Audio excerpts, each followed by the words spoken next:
Man versus Marriage, Episode 2. We're going to start with a little bit of recap, okay?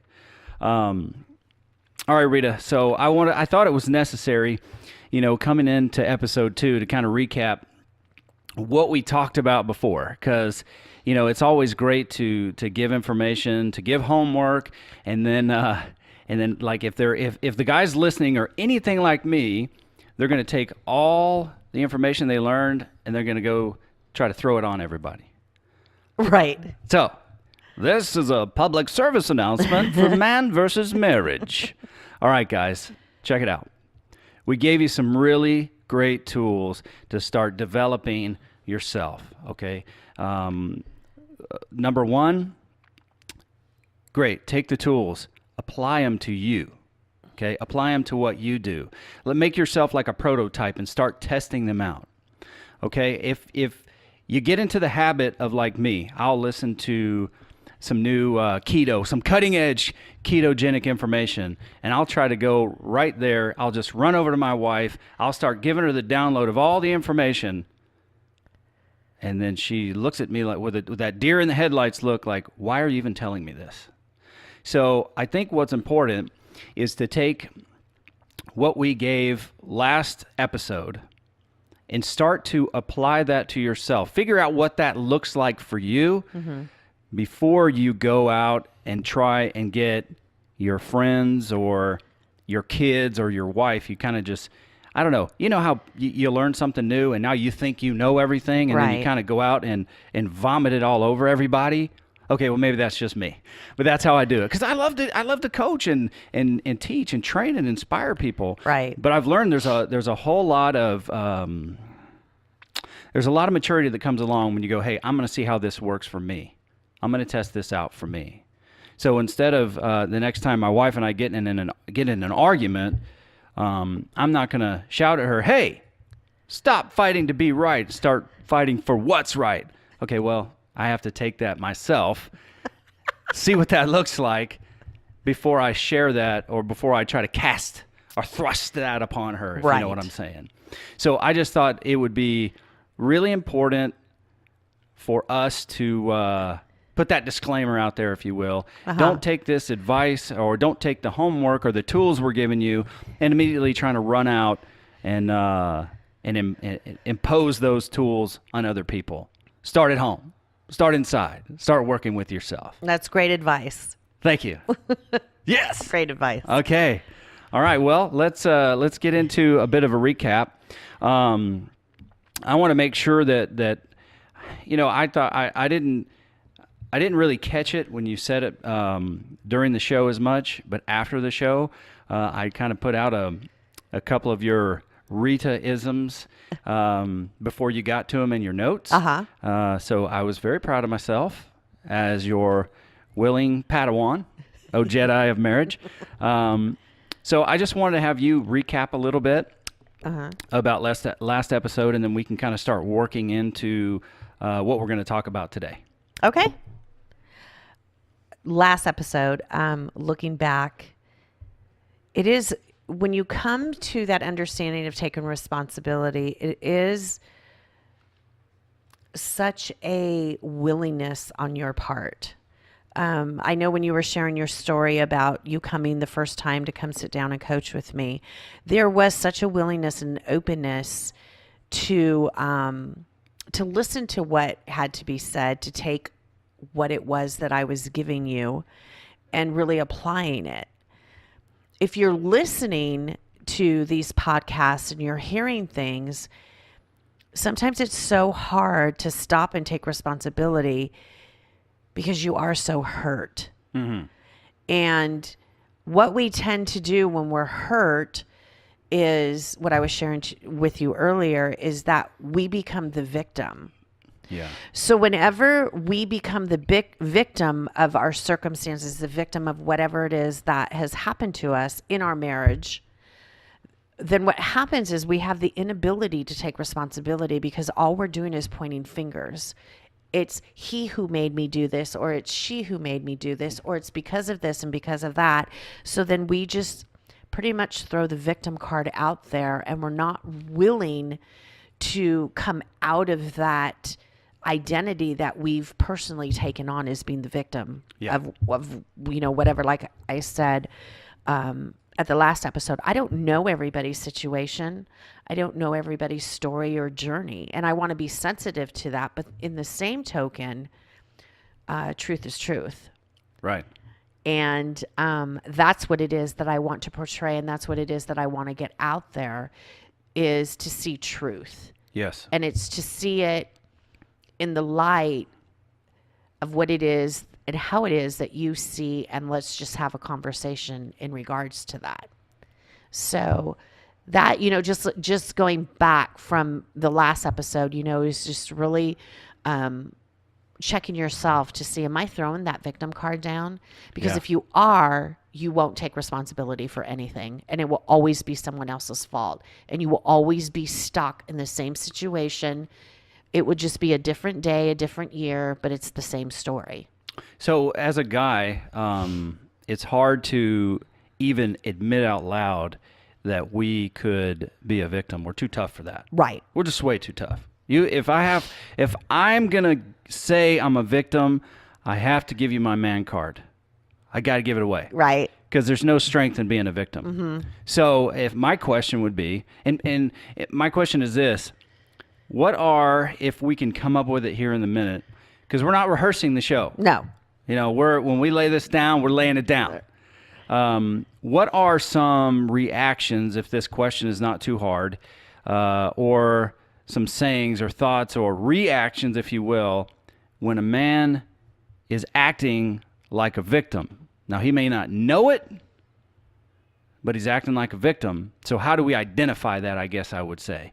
A lot of times there's excuses for the reasons of their behavior. Okay. It's interesting that you say it, because everybody does have a different definition for victim. How I would see it as myself, I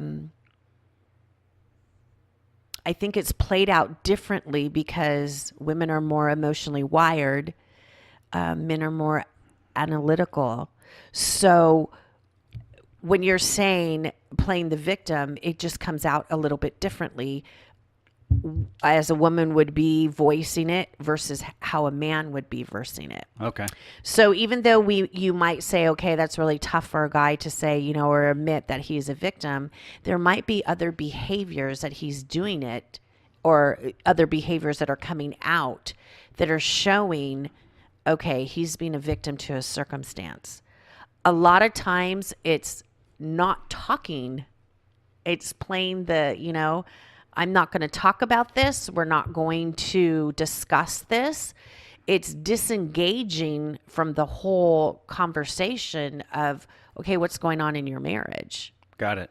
So it's almost that victim mentality of, I'm going to remove myself from the situation and I'm just going to hide out. Gotcha. That's just, kind of like one example I could give you. And I know it's hard if we don't have an example here. So I appreciate you working through it. And I guess an example could be is if my wife and I, if there's an issue that we've talked about over the years. So years ago, mine and Jeannie's plan was this. Okay, I'm a Bama boy. And I'm ashamed that, basically 2 episodes have gone by and I haven't said roll tide yet. So roll tide, baby. He got it in. I got it in, and I'll just keep getting it in.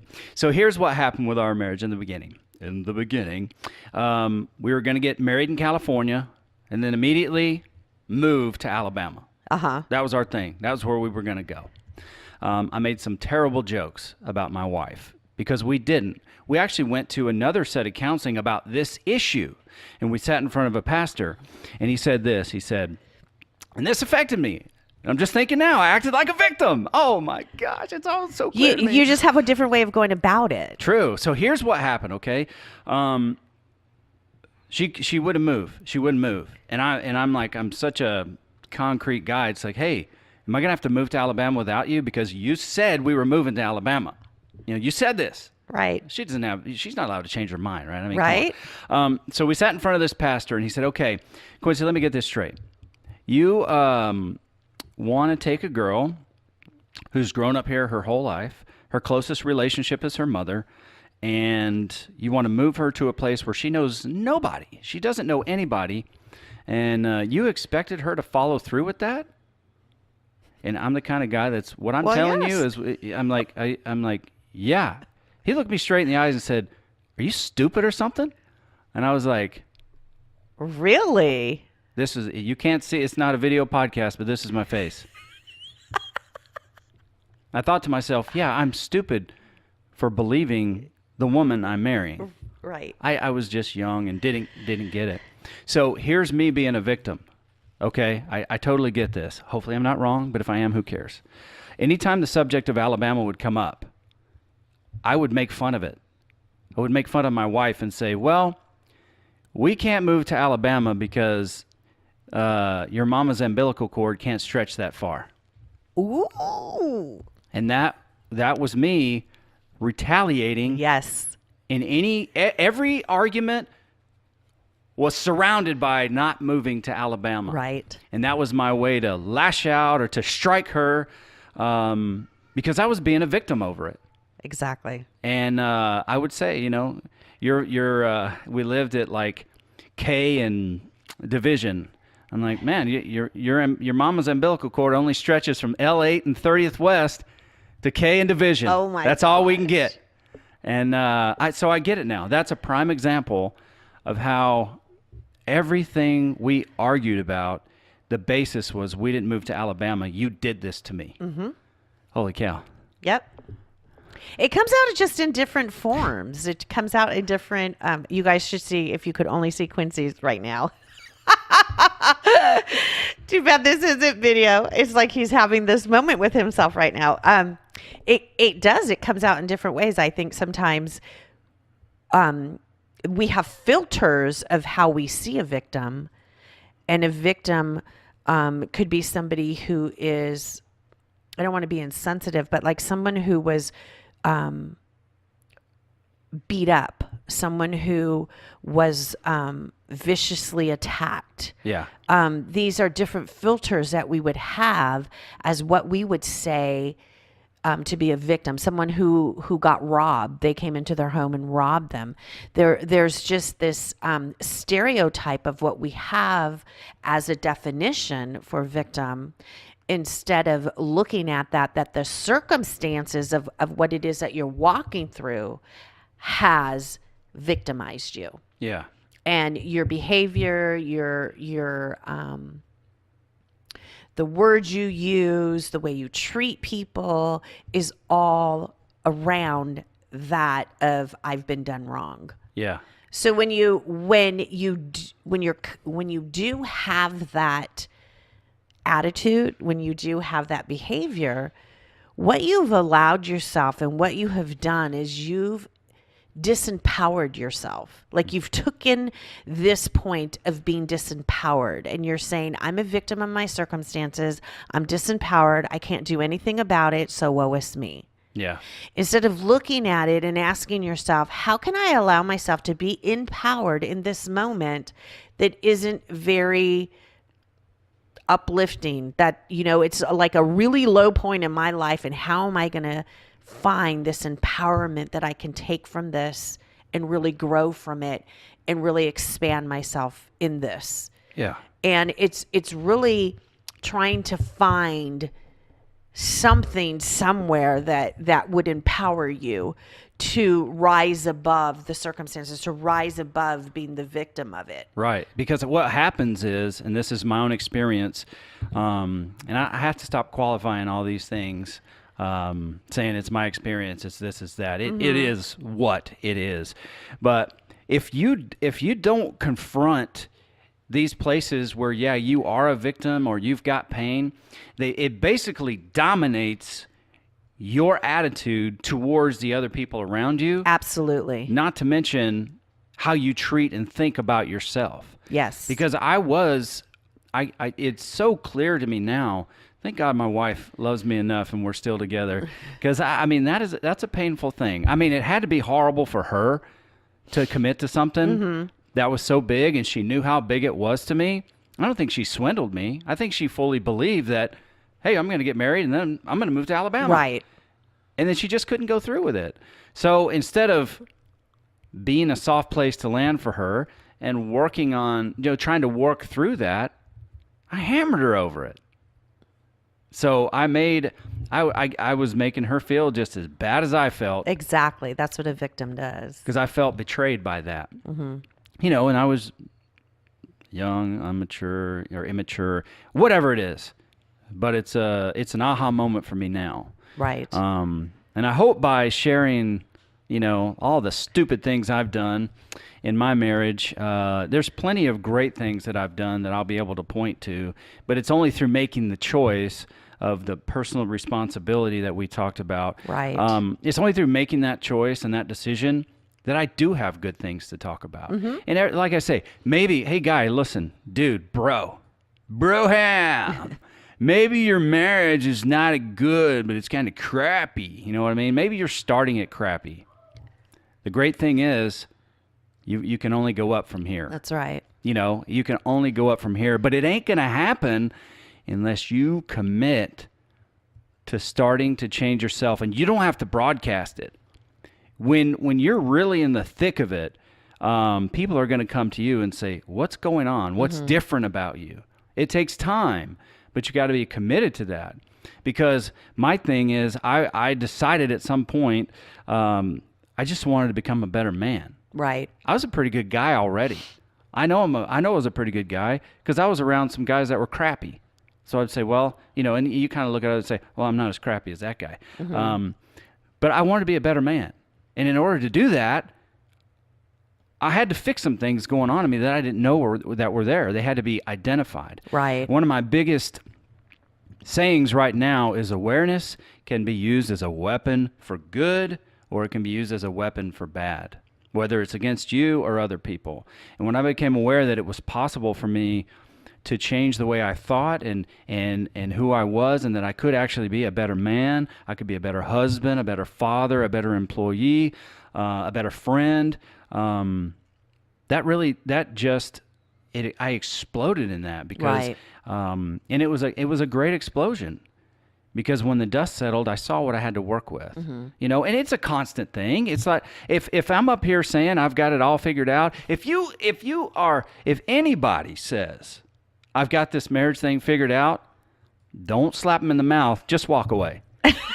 Just walk away. Because I've been going through this coaching thing for several years now. Okay. And I've been married going on 19. I don't know nothing. I think because marriage, it's constantly evolving as you are growing, as you are learning, as you're developing into who you are. I think, I got married at 23. I am so different today than I am at 23. You see life differently. Things are, as you're evolving, what's important changes. Yeah. So as you go along in marriage, your marriage is constantly evolving. It's constantly changing, renewing. You're learning about each other. What I liked at 23 isn't what I like today at 53. It's just, you have to be open to that, to think if you're going to be how you were in your 20s is how you're going to be in your 50s. Wow. That's all I have to say. Yeah. So it's being open to understand that your marriage will evolve. It is definitely going to be different today than you were maybe 2 years ago, maybe 3 years, maybe 5 years. And you throw children into all of that mix too, that changes a marriage. I mean, there's so many factors as you're living life and going through this journey of life, that these opportunities, like there's a quote from John Maxwell, that change is inevitable, growth is optional. It's like seasons. It's just going to change. Things do change, and it's inevitable.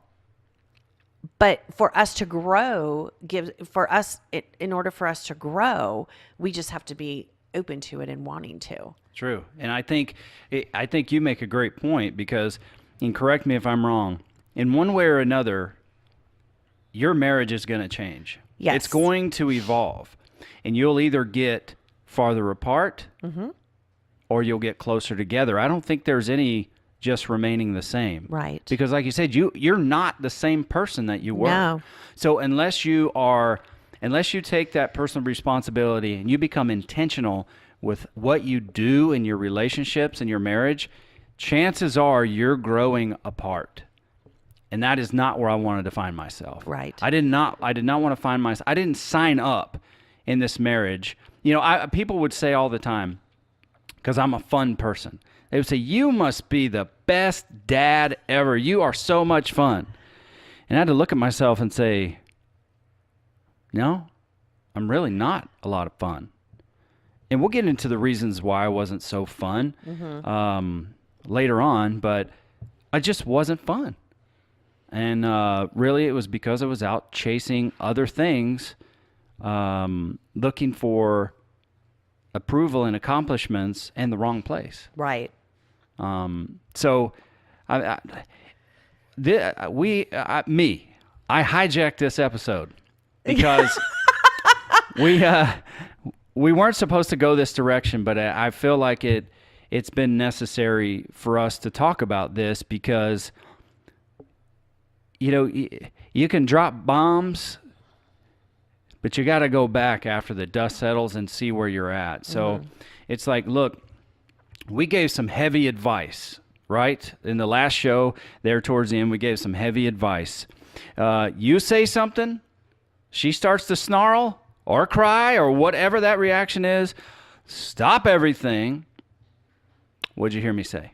Exactly. Then you got to take it to the next level, and you got to say, hey, I need to stop fighting to be right, start fighting for what is right. You know, it's going to take you a while. I haven't perfected those. I've been working on them for several years here. I haven't perfected them. But I thought it was very important to recap those things. And I know I'm just getting to them now. Right. But I thought it was important for us to recap that episode and kind of flesh it out, as they say, you know, because you have the brilliant saying of, what does that look like? Right. And it's important for us to give examples. And plus, you know, you just kind of counseled me through that whole umbilical cord thing. I think it's important that we do get things like this out on the table. There's no shortage of episodes or topics that we have to talk about. Right. I mean, you could spend a whole lot of time. You could do a whole 6 months on just taking responsibility. Yeah. You know, your own self-development, taking a look at yourself, having self-awareness. I mean, you could spend episode after episode after episode in regards to the topic that we talked about, True. You know, the last episode. So it will happen that way, that we will have to go back because you listen to it and you realize what it is that you said. And then you'll say, oh, I should have said this, or Right. I should expound on that, or maybe I needed to clarify this. So it is true. Well, a lot of when I went through the whole transforming of my own personal philosophy, you know, I'm obviously huge Alabama fan, huge Nick Saban fan. And I would began reading his books, watching his press conferences, and the things that he would say, I said, you know what? I'm gonna take that. And maybe it doesn't apply to football, but it does apply to me as a man or as a person, or how I carry myself, or how I go about it. And it's like, you know, we don't care what our opponents do. We want to do what we do. Right. And we want to do it until we can't get it wrong. We don't want to do this until we get it right and stop. We want to do these things until we just cannot get them wrong.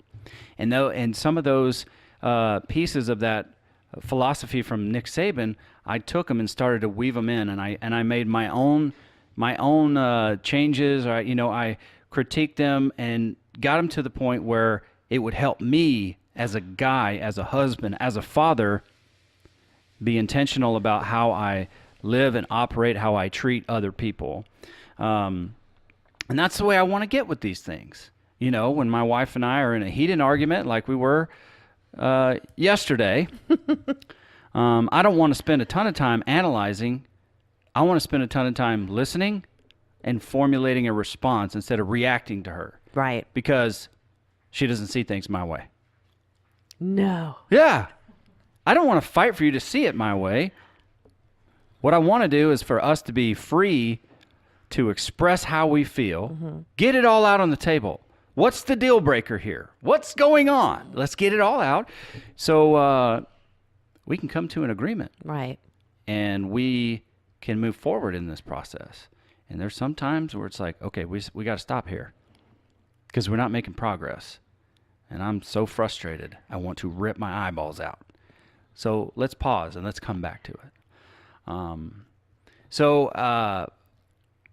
The homework from last week. Yes. Where you asked us guys to get outside of your house, close your eyes.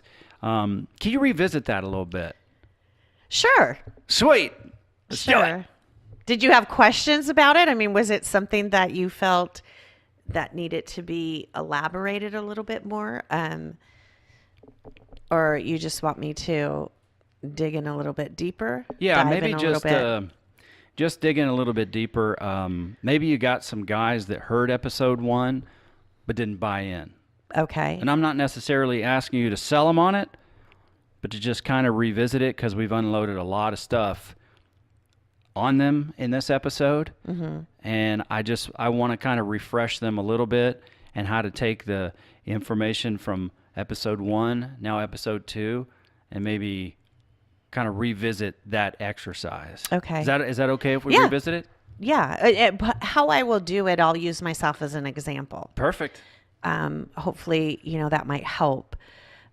Because even though I've been coaching and, just doing my thing coaching, I believe that for myself, I'm being coached because I believe that personally you need to constantly be growing and expanding. So I just believe in it. That's how much I believe in it.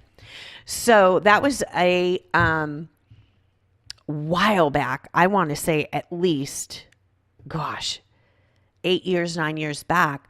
That was given to me as an exercise. Okay. And it was so powerful in my own life and the way that I viewed things and the way that I saw it, that it's just something that I implement with my clients because it was so powerful if you have the ability to do it. And it is truly standing outside of your house looking in, but it's setting aside all your emotions and your opinions and what it is that you think and feel. That's the hardest part to do. Right.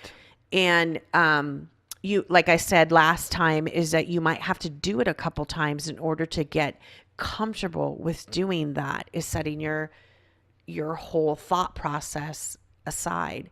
So doing it personally, my coach took me out to my front window, outside looking in, just hearing her voice. What do you see?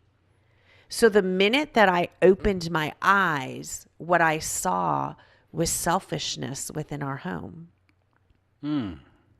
So when you hear that word selfishness, you're just like, wow, like, what do I do with that? Yeah. So there's a lot of things that are going to come up that you will see and you won't know what is it that I do with this now that I have this information. Yes. Where do I go from here? Right. Like I said before, you might see yourself when you open your eyes, you as a husband might see yourself as being disengaged. Well, how do I get engaged? Like, how do I get engaged again into this family unit? How do I go about doing all of this? So even though you have those moments of a realization of what's truly going on within your home, how am I going to maneuver myself through this? And it took me a little bit to really digest that, because, no one wants to ever admit that you're selfish or that this is going on in our home. It was 3 things that I saw. It was selfishness, pride. There was another one. Gosh, I wish I could remember. I wish I could remember what it is. Maybe I will as time goes on. I'll remember what that last one was. But it was the ability for me to see it. And really, when you coach, it's not per se your coach has the answers. You really do hold the answers. That's right. You personally hold the answers. You know a whole lot more than what you're giving yourself credit. What you give yourself credit for. It's the coach's job to be able to pull that out of you. And that's what she was able to do, was to pull that out of me and where this all came from. You get to the root, you get to the bottom of the issue. Yeah. You get to that, and then we can start working from there and move up. And I think that's a perfect analogy or illustration, because when I coached high school football, it's one of those things where you, as a coach, if your heart's in the right place, you see the untapped potential of the player you're coaching. Yes. And you'll coach and you'll say, hey, get this, get that. I want you to do this. I want you to be this. It's like, where do I start? And it kind of feels like that's where, the homework is. Where do I start? How do I look?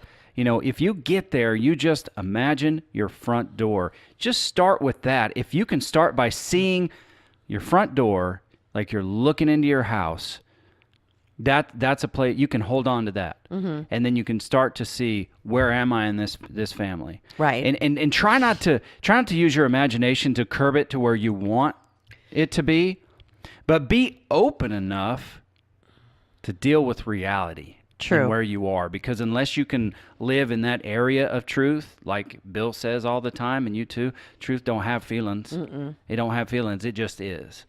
So let's get to the reality of where you are. Right. And then when you get some of that, hopefully you heard in the first episode, get yourself a journal, a notebook, or something. Start writing these things down. You want to journal it, because someday, dude, you're going to have a son or a daughter. If you choose, you're going to have a grandson, a granddaughter, and these journal entries actually will be something that you can use to mentor those that come after you, because it's a part of, once you get this becomes a part of you, you're going to want to give this gift to your legacy. Right. So I don't think we need to change the homework for this episode. We're going to stick to the 3 things we've already given them, which is, what did you hear me say? Stop fighting to be right. Start fighting for what is right. And get the exercise going. Get into this exercise. And before we wrap it up, I just want to make sure you know how to contact us. You can go email. You can go Twitter. And email is probably the best way. You don't want to put these questions out on Twitter per se, because you might be emailing Coach Rita. Right. To say, hey, here's what I saw. What do you think about this? So let's keep that exclusive to email there. So you can reach out to us, and we can reach out to you, and we can help you. So the email, ManvsMarriagePodcast@gmail.com. That's ManvsMarriagePodcast@gmail.com. Let's get a place to work my radio voice in here. Or our Twitter handle is @MVSM Just like man versus marriage. I think that's a great episode for today. That's it. I think we gave you guys a lot to work on. And hopefully I've created a few more Alabama fans out there. If you're an Auburn fan and you're married, there's probably no hope for you, so I'm sorry. Just kidding. I love you. That's so bad. I know it is, but it's so good at the same time. All right, well, this is Man versus Marriage, and we'll be back for another exciting episode in just a minute.